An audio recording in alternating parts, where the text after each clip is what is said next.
We can only change our lives, problem solve, improve our life if we know what's bothering us, if we know how it's truly making us feel. PMS, I like to see it as the emotional, mental shedding of what doesn't serve us anymore, or the reflection period before the shedding. And it's so funny how so many of our problems are literally a result of our body not having enough resources to sustain itself. And when your body's falling apart, your mind will fall apart too. Hello, beautiful souls. My name is Abby, and welcome to my channel. Today, I want to make a video for you on how I fell in love with PMS and all of its turmoil. PMS, also known as premenstrual syndrome, also known as the time of the month I wish I was a snail so I could coil up back into my shell and disappear forever. That occurs during our luteal phase. That is the phase right before bleeding, menstruation, and all of these emotional, physical changes like bloating, insomnia, fatigue, depression. These occur because of the sharp decline in progesterone and estrogen. PMS is an ultra intense time of the month for many of us, and while it's intense and creates a lot of emotional turmoil, I also learned to see it as a very spiritually charged place to be, an extremely powerful place to be. For today's video, I'm here to talk about sanity. Pure mental sanity, to not go freaking crazy, because life is really, really extra hard during this time. For when life expectations feel like they've got you in a chokehold and you just feel like you can't be that person for everyone anymore. When I'm PMSing, I don't have attention, love, energy to give other people, and I overall just feel quite empty, especially when I'm forced to be in social situations. And in this video today, we're just going to talk about how I ended up falling in love and embracing this darkness to actually give us the superpowers, the shadow that we need to be very strong and beautiful and successful in this life. My PMS creates a lot of anger for me in my life. I feel like I'm just reflecting on all the places my boundaries were weak throughout the month, and I just start to feel so angry and upset at myself for not holding up these boundaries. I feel resentful towards other people for crossing these invisible boundaries that they had no idea existed. I feel like people assume that they have access to me, assume expectations out of me. That I've noticed in my recent life has been very triggering to me, and it's just a clear sign that my boundaries aren't strong enough, and that I also maybe need to start giving less to other people in order to keep my battery full for longer. And overall, I just feel taken advantage of. I feel like expectations out of me start to feel so much more intense. What I've noticed about estrogen and progesterone is that they serve as like a boost. Our hormones dictate so much of our life, and so throughout the month when our hormones are higher, we actually are more magnetic, especially if you're maneuvering through life out of your feminine energy. It serves as not just an energy boost, but you're more magnetic, and it just feels a lot easier to cope with, or not even have to cope at all with the things that life is throwing in your face. But then the estrogen and progesterone plummet, and then all of a sudden you're feeling lost, confused, you don't know how to live anymore, and you start to feel resentful about XYZ in your life. So therefore, aren't estrogen and progesterone like portable chargers? They can charge you up all month long, but they need to charge too. The portable battery for your phone needs to also go on the charger sometimes. And just like when your phone and portable charger need to charge, that requires staying at home and plugging it into a wall and just retreating and chilling. Same exact thing with PMS. The reality is, as period havers, as women and etc., we are actually so privileged to have this opportunity to reflect, to see the world through a clear lens. Even if that means it's intense and crazy and you're seeing all the monkey business for exactly what it is, and you're overstimulated, stressed, and cringed out just by life in general, that's completely normal. But being able to use that darkness as your shadow to like balance your yin and yang, oh my gosh, you are in for a treat in this video. You won't believe this, but I actually look forward to PMS every month. I literally look forward to it. I love being able to just retreat and see my life as a garden that I can water and plant different things, take certain things out, change it up, and just evolve. And solitude is learned. It's really hard to induce a solitude out of nowhere, especially if you're around people all the time. Loneliness is completely okay if you just welcome that emotion, but don't like cave in too much on this loneliness.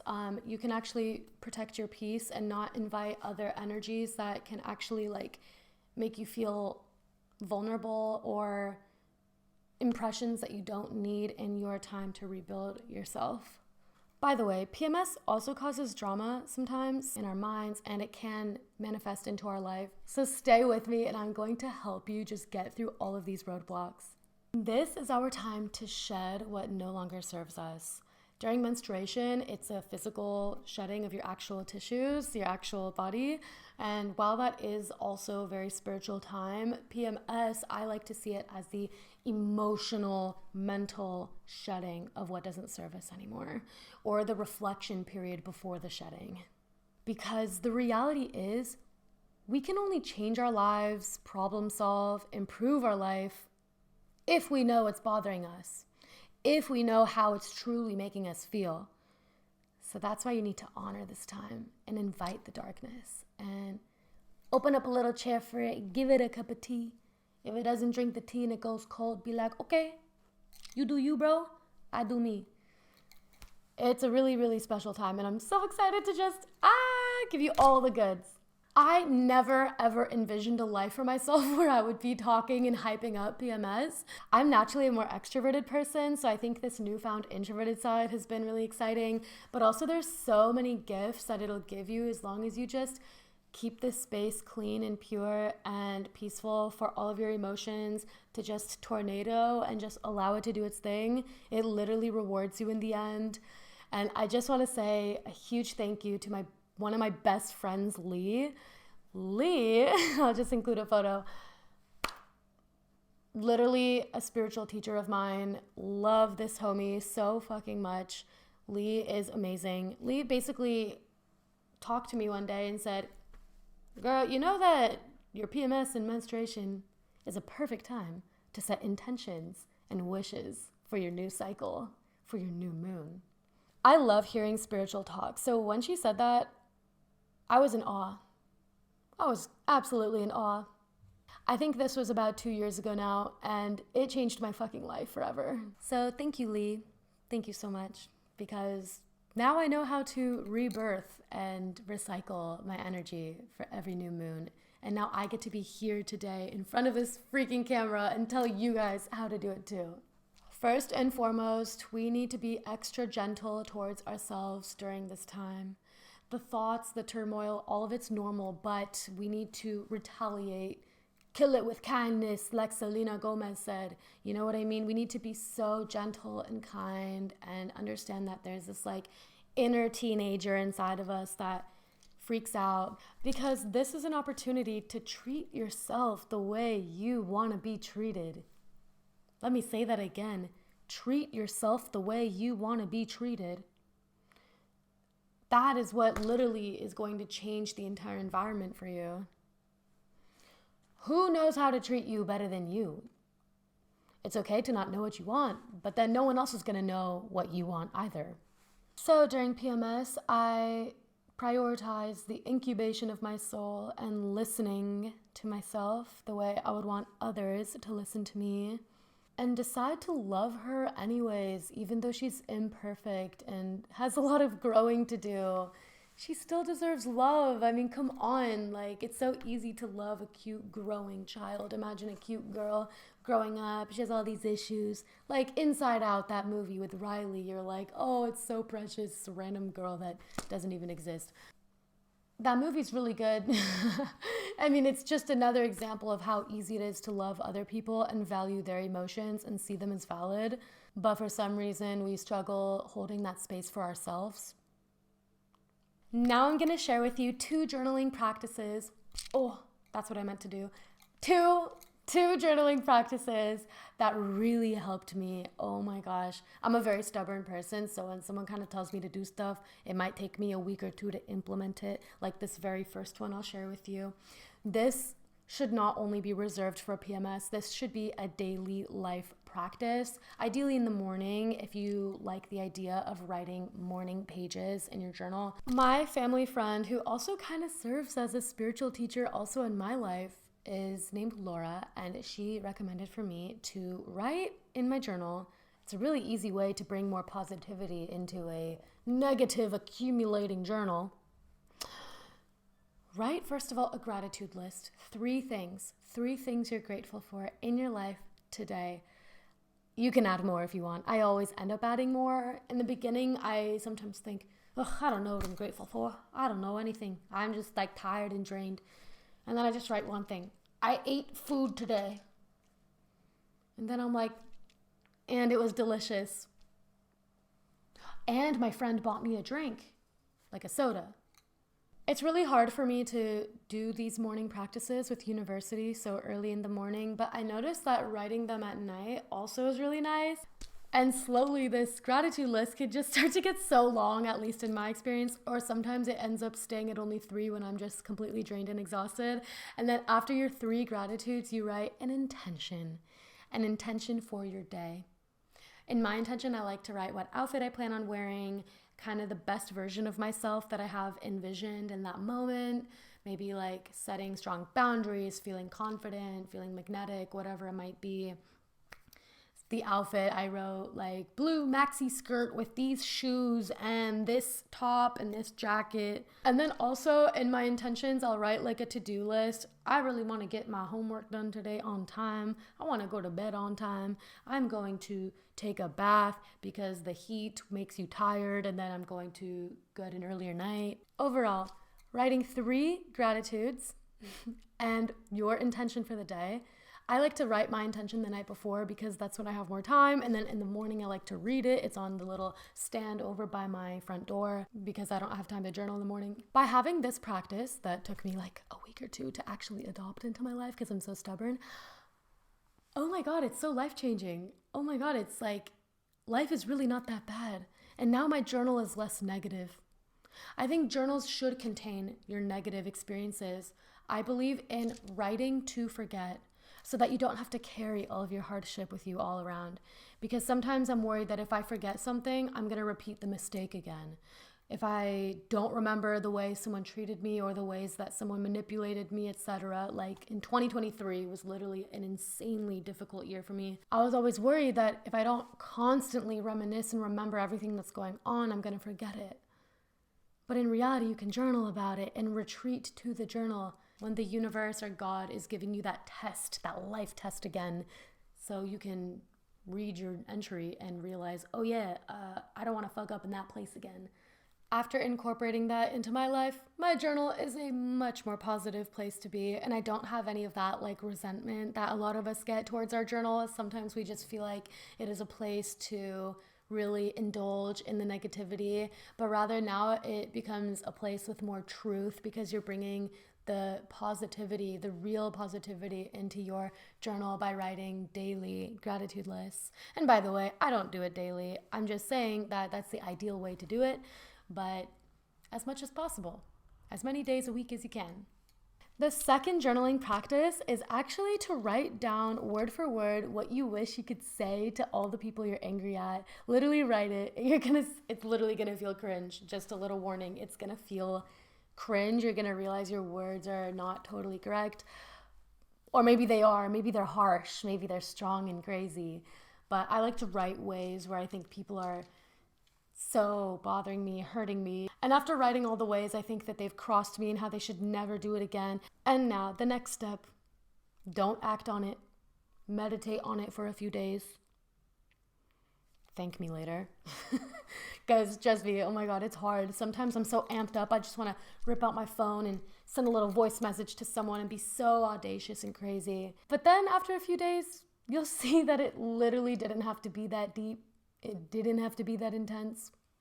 Those emotions are valid, don't get me wrong, but you'll notice that you don't need to force the universe to work in your favor. Actually, it's going to create retaliation from other people towards you. So many things do not need to be said. And you'll notice this, it's really, really, really nice when you actually meditate on it and don't act out of this drama-forming energy, this dark ball inside of you. It's okay. She's there. She's alive. She's your little inner teenage girl. It's fine. But when you don't act on it and meditate on it, you'll realize so many things don't need to be said. And actually, by embodying the new wavelength you want to be on, being more busy when people thought you would be more free, just embodying the life that you want as a result of those words, you'll notice the universe kind of just matches your wavelength. And a lot of people can take hints. And for the ones that can't, you can spell it out for them. And if it's scary, you can text it many days later after you're not angry anymore, but rather as a constructive criticism boundary to protect your own peace. Ideally, also in person is great, but I think a lot of us are afraid to do that. In this current generation, it's really scary to bring that in real life. And I think a lot of us lack that courage. So doing it over text is completely fine. So overall, create that wavelength for others to sync to. Because trust me, it'll start to work. That's how manifestation works. So you might be asking, wait a minute. If luteal and PMS is about 2 weeks long, and menstruation is about a week long, do we ever get a fucking break? Do we ever get a fucking break? Am I just doomed to suffering and pain all month long? That's a really good question. That is a really good question. And by the way, that's a really normal thing to experience. For some reason, it's not talked about enough. I don't know why. People don't like to talk about that fact, even though I think it goes through a lot of our heads. And honestly, that thought used to really scare me, especially around people that I've never been depressed around, people that I don't want to show this more authentic side of myself to. And then that's when you have to ask why. Why don't I want to show that authentic side of myself to them? It really does depend who it is, whether it's your boss, your acquaintances, your friends, classmates, etc., coworkers. But the harsh reality is, socially, if you feel like you cannot be yourself around these people, it's because there's no space for you. Why is there no space? First of all, you have to take up space by yourself. That's up to you. You actually have to be brave enough to take up space and see how it makes other people feel and let their true reactions surface. And then second of all, you can see who is actually a safe person for you to be around. And I think as we grow up, we just start only being around people that actually make us feel safe. Because when you're young, it's a lot of trial and error. You're learning a lot about our, mind and how to connect with other people. But as we get older, we realize that we just need to prioritize our peace. When I realize that there's a lot of people that I just cannot take up space around, no matter how hard I try, because it will be faced with judgment or me just simply not being chill somehow, that helps me remember that those friendships I'm chasing and not attracting. And while friendship can be good to just socialize, there's literally 8 billion people on this planet. You deserve to manifest safe people to be around. And I will say that it was the best day of my life when I fully realized, oh my God, I don't want to bend over backwards anymore for validation. I want to just be myself and to be loved for that person. I will clarify, though, that validation and ego are not actually bad things if you are self-aware about them. Validation and ego are completely part of who we are, and it's completely fine to want some reassurance from the people in your life. But if you're not aware of your validation and ego, it can start to rule your life. It's a good servant, but a terrible master, as they say. So that's just a little reminder so that it doesn't get out of hand and become dangerous and destructive. But as long as we're aware of it and, try to balance it by lessening it, maybe increasing it, depending on the situation, then it'll actually be a nice tool in your life. Please remember that your pain is valid during PMS. It is valid. It doesn't mean it's not amplified. Sure, maybe it's amplified. But those are real emotions, and they're all surfacing up all at the same time. And it can make you feel weaker and overstimulated. And actually, we are weaker. We lose our immunity a little bit. I'll talk more about that in a sec.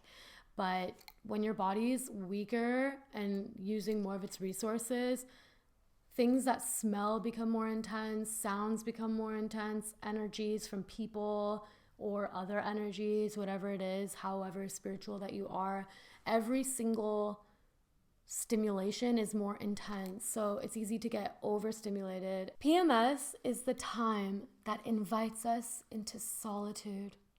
And don't mix up solitude with isolation. I feel like isolation has a negative connotation, but sometimes we really do need to be in solitude with ourselves in order to balance all of the external stimulation in this life.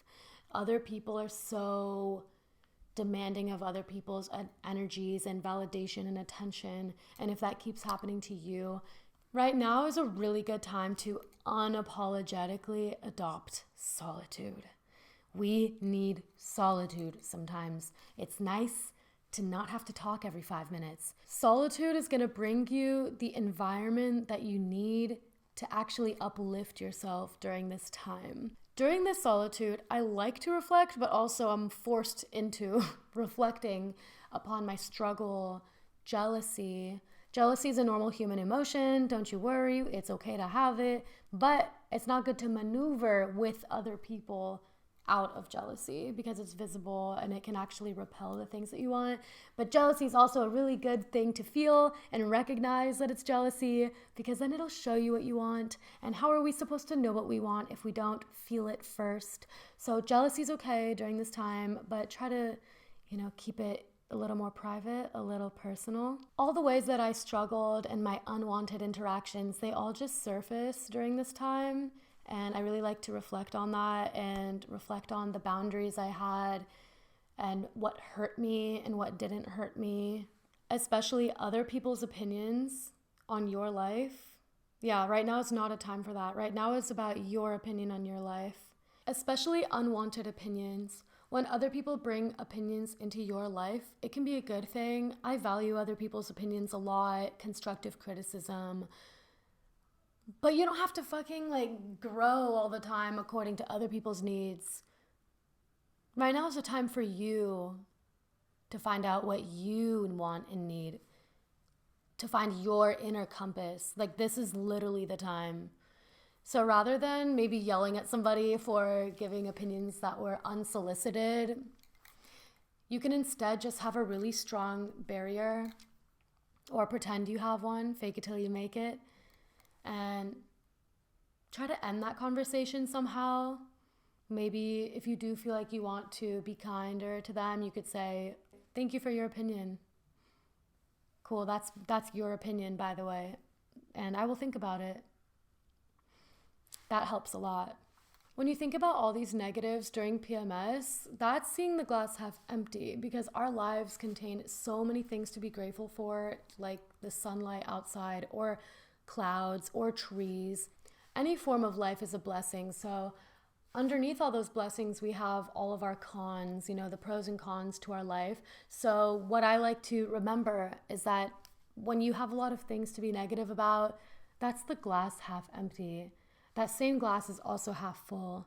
So those negativities can actually suggest a fuller cup. For example, the opposite is implied to be true. If you're jealous of somebody, you're implying that you could have that in your life. When you have an unsatisfied desire, you're implying that that desire could be fulfilled in your life. So during this time, we can actually think about the positives, or the positives we are striving for, like receiving abundance in our life, having confidence, moving and maneuvering out of love, instead of negativity or lack. By doing this, we might need to rethink some of our connections. I noticed I was the most afraid of PMS when I was with an ex-boyfriend, because every time I was PMSing, I literally felt like I hated him. And then throughout the month, I felt like I could tolerate him. And that's a whole nother topic, but It's interesting how it can bring up truths, and if you try to maneuver and fix and almost like damage control all of these things, you can actually see, is this person actually draining your life energy, or are they adding to your life? And then with that answer, you can decide if it's worth keeping them. This applies to friends and acquaintances too. If you can embrace your inner darkness, your death cycle, I like to call it, if you can embrace her limiting beliefs, her challenges, coping mechanisms, and just give her space to peacefully cry. Just to put a definition on how I see the death cycle, I view it as a time to clear away the old and invite the new. And by clearing away the old, we sometimes have to bring attention and light onto the things that we have to decide whether or not to keep, like a spring cleaning. And overall, just let those emotions inside of us flow in the directions that feel natural, and just observe, maybe from an otherworldly sort of bird's eye view, observe and bring facts to how these things are truly making us feel like, okay, this person's adding a lot of stress in my life. This emotion I have been feeling for a really long time now, and I'm tired, etc. Now I want to talk about immunity. Our immunity is lower during PMS, luteal phase, and menstruation. It's using up all of your resources. Our immunity is lower, which is kind of a signal from our body that we need to retreat. We need to just chill. And maybe don't go to parties during this time. It's ultimately up to you. If our immunity is lower, then it's probably a good time to socialize a little bit less, bring more attention onto yourself. You can start drinking more teas. This period is not a good time to really be drinking, socializing a ton with a lot of strangers, and also getting little sleep. Yeah, your body does not want that right now. Your body wants a lot of sleep.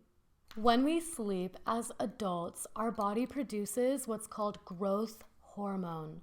Growth hormone is one of the most responsible hormones for repairing our body and all of its micro damages.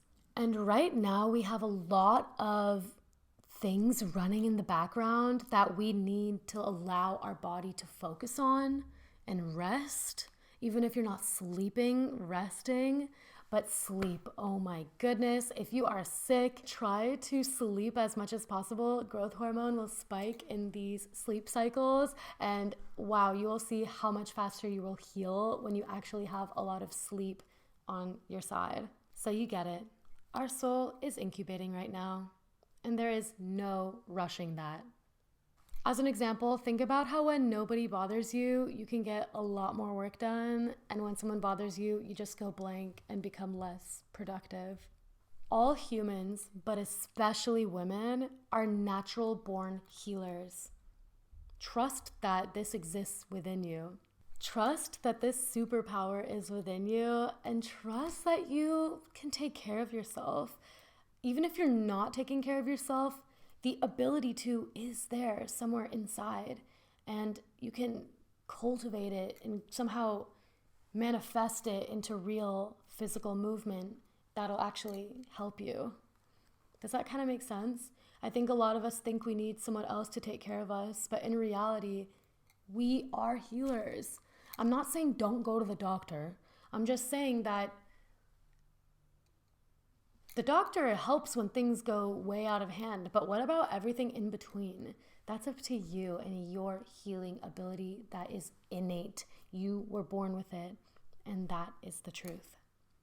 While solitude is important, I do want to say also that having a support system is really, really important when we're having moments of self-doubt.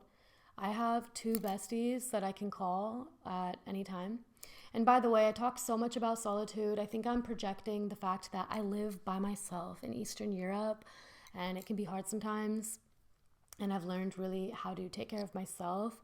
I do think community is beautiful, but I also do really think solitude is also beautiful too.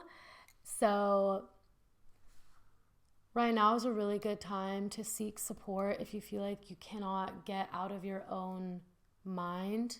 This can be in the form of therapy, but also friendships, doctor's visits, Maybe an acquaintance, a stranger, a coworker, anybody to talk to sometimes can really just help us get out of our head. You can definitely ask for more in this life. You can manifest and make wishes and ask the sky, whatever source of spirituality that you believe in. You don't even have to be spiritual. You can just believe in the concept of nature. You can make a wish and wish for friends that understand you and can support you and simply just listen. It really, really helps when your friends can listen to you as you talk about the things that you no longer want to settle for, the ways that you need to change, admitting to mistakes you've made and how you really wish you didn't make it and you don't know what to do with yourself after that. And maybe if they have advice for you on how to prevent making these mistakes again, especially if you make the mistakes often, like with boundaries. I know a lot of us struggle with boundaries. It helps to have someone to bounce off of when you're forming and changing your beliefs and your opinions. Oh my goodness, perfect time for a formation of beliefs and opinions. And while your journal is a really special place to write those things, and I do recommend journaling first before tiring yourself out after a long conversation. That's if you want both. Otherwise, one or the other can work too.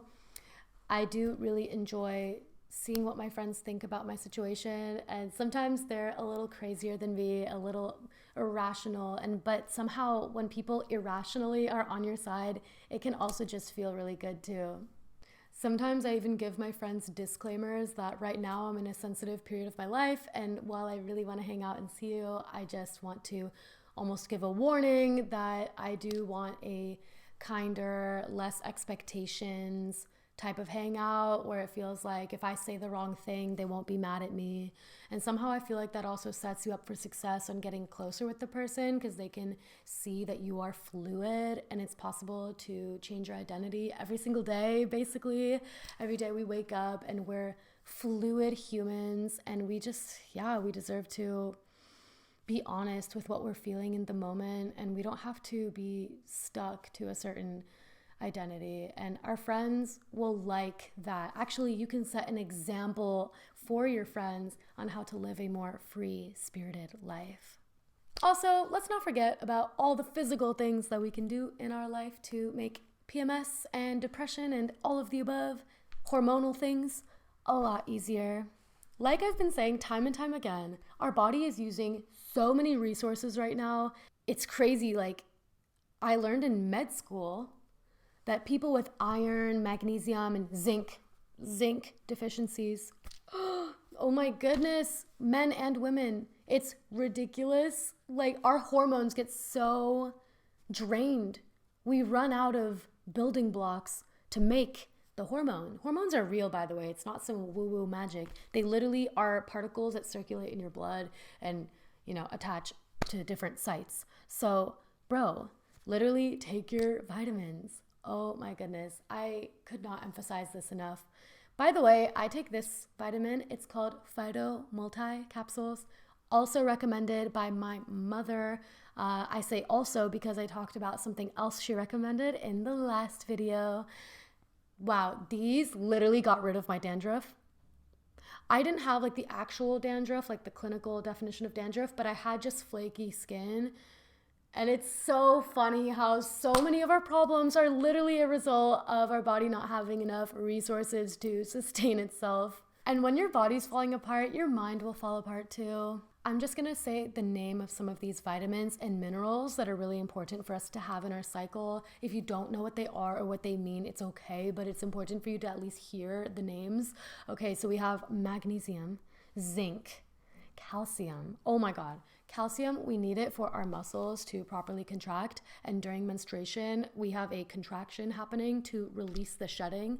So without calcium, good luck having proper contractions. Okay, we're not pregnant here, but you get the idea. Omega-3 is a fatty acid, and you're like, oh, fat, I don't want to be fat. Hear me out. Fats are very, very important building blocks for everything. Our cells are coated in fats. Everything has, fats are also called lipids.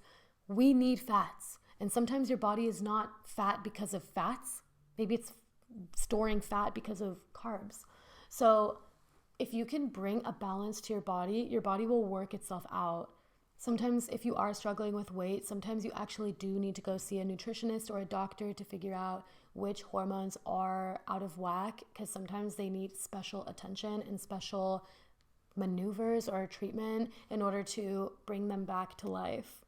And of course, vitamin D. I don't think we get enough vitamin D from the sun, because also the sun isn't really safe for our skin, so it's good to have limited sun exposure if possible. So yeah, vitamin D from the sun and from the vitamins are both equally as important.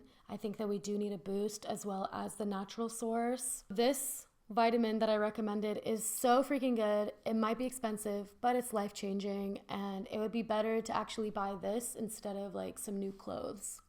What also really helps physically during PMS is physical movement and exercise. I do think that right now is not really the time for strenuous, strong, intense exercises and sprints, stuff like that. What would be really good right now is to walk, do yoga. For yoga, I sometimes feel bloated and effed up and I can't stop eating. And I know that, going upside down when you have food in your stomach isn't really ideal. But sometimes even 5 to 10 minutes really just gets your mind and body back into balance, gets you out of your mind, If you can do more, by all means do more. You can actually watch a YouTube video, put it on. It's a lot of work, but once you start, you'll notice to continue is a lot easier. Of course, like I said before, getting enough rest is really important, getting enough sleep. Try to get 1 extra hour of sleep per night or more. I don't know how regular your sleep cycle is. You also need more rest right now, even if it's not in the form of sleeping. If you want to lay around, maybe read, maybe not read, meditate, chill somehow, somewhere. If you live a fast-paced lifestyle or a fast-paced mental prison like me, what really helps for me is to set a 1 or 2 hour alarm. It can be more. It can be a metaphorical thing that you're setting down rather than an actual physical alarm. But allowing yourself to have 1 to 2 hours of rest, or 1 to 2 hours to not worry about the things you're usually worrying about. It's not going to cure anything or solve the issue necessarily if you're actually going through a tough period in your life. But if you give yourself just 2 hours, 3 hours, or the 2-3 hours before bed to just let go of everything and just be with yourself and rest, or try to rest, which also counts. Wow, it's life-changing, because if you don't bring rest into your life, your body will demand it and make you fall ill. Like I said before, for bloating, try out peppermint tea. Also try not eating and drinking at the same time. Try to have drinking water in your beverages 30 minutes before or 30 minutes after eating at least. Also the water that you drink, it's really good if it's room temperature versus really cold. Super cold water isn't really good for you, but lukewarm or warmer water is good. Now I want to talk about bloating and cramps. For bloating, you can try out peppermint tea, but also bloating just occurs when you drink water at the same time as eating food. Also, you're going to be bloated in general during PMS, but you can increase that bloating if you drink your beverages at the same time as eating. I don't really mind being bloated. I just stay true to that. It's like, okay, I'm bloated right now, therefore I'm bloated. So I'm wearing a crew neck, I'm wearing a baggy shirt. I'm not going to wear my cropped, form-fitting, whatever on the day that I'm bloated if I feel like I want to protect my stomach somehow. Sometimes we just feel this feeling. Also, in regards to cramps, first of all, your vitamins. Cramps, like I said, it's your muscles doing weird things because it's running out of resources. So you need your vitamins and your minerals, and you can take everything that's in this multivitamin. Most multivitamins have everything you need. You might just need to buy vitamin D, iron. Oh my God, I almost forgot to talk about iron. Iron is used up by your blood cells and other processes in your body. While you're bleeding, it's actually really good to take iron. So thank me later. A symptom of iron deficiency is eating non-edible things. Like I think children eat dirt, some people crunch on ice. That's a sign of iron deficiency anemia. For me, I bite my nails and I feel like I'm constantly stimming with my mouth.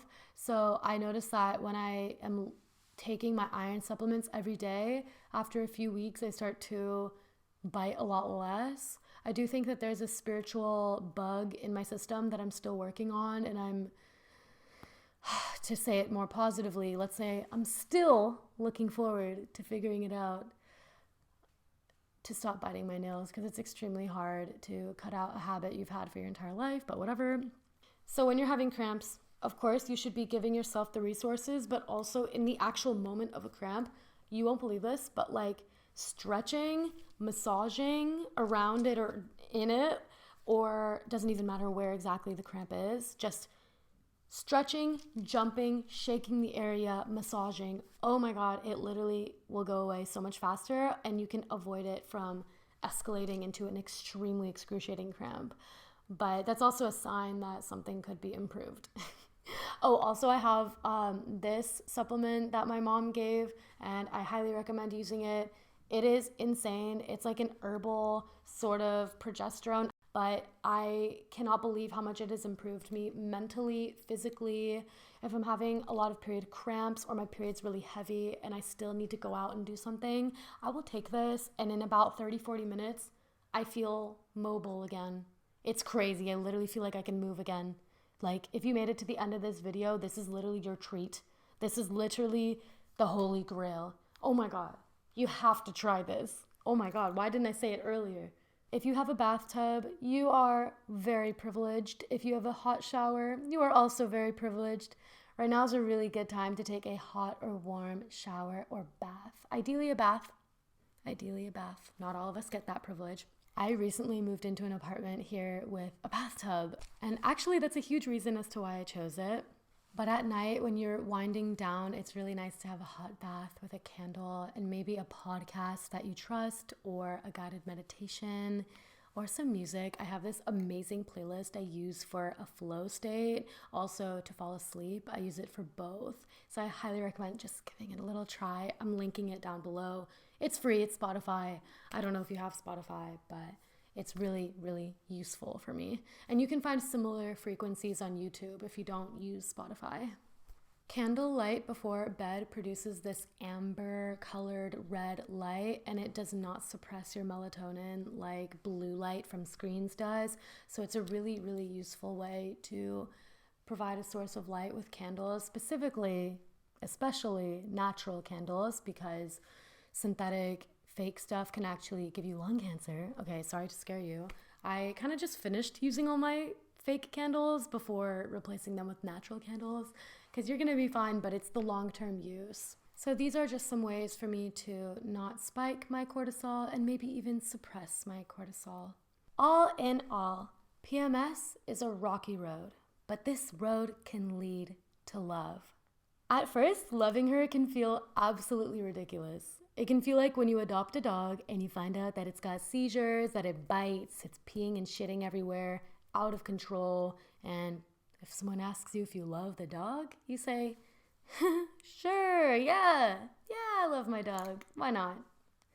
That's how it starts when you decide to start loving your PMS. Like having the world's ugliest, most ridiculous dog that you love anyway, that's where it starts with loving PMS. And with each PMS, you learn more and more about yourself. You're gonna feel like life is just a practice, not a mastery. We don't have to be perfect all the time. We don't need the all or nothing mindset. That is so last year. That is so 5 years ago. Well, I don't know how old you are, but same thing. That is so last season. And it's so funny how the answer to basically anything in life is love. Even to people that hate you or you hate them, the answer is love. And maybe some distance, and maybe some boundaries, restraining order. I don't know how intense it really is. But something about healing is when you lovingly wish healing for others and yourself. So I know I tied in a million bajillion different topics on today's podcast, but I really believe in you that you are going to feel so much more connected to your PMS after this. I love my PMS. I am not PMSing anymore. I experienced it. I endured it. I realized I don't have to endure something that I love. I can actually experience it with open arms. I got to express my honesty to my friends and myself and my journal. and life just felt so beautiful. Going outside when your inner universe is extremely amplified, wow, it's so nice. It kind of feels cinematic. You can feel the wind or the sun or whatever it might be that the outside has waiting for you. I hope everything I said today made sense, and thank you so much for making it to the end. If you are actually here to the end, I'm a little shocked. Like, wait, are you actually here? Hello? Is that you? Oh my God, what are you doing here? I thought I was all alone here. What? I'm just so grateful. And I am sending you all of my deepest wishes, prayers, abundance, love, everything. You deserve it. And I deserve it from me. And you deserve it from you. Welp, until next time, my friends. Love you.